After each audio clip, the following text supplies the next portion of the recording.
নিজেকে এমন ভাবে তৈরি করব পিরিতি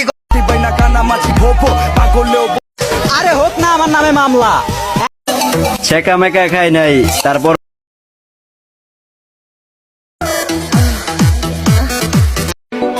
মদের নেশা যেমন তেমন, প্যারা নাই, একদম চিল।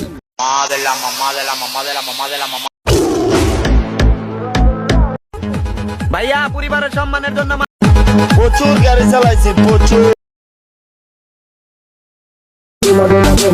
লাইসেন্সটা আমার হালকা। ভাইয়া ওই গাড়ি কই পাউন্ড দেবে ছয় মামারে পেপার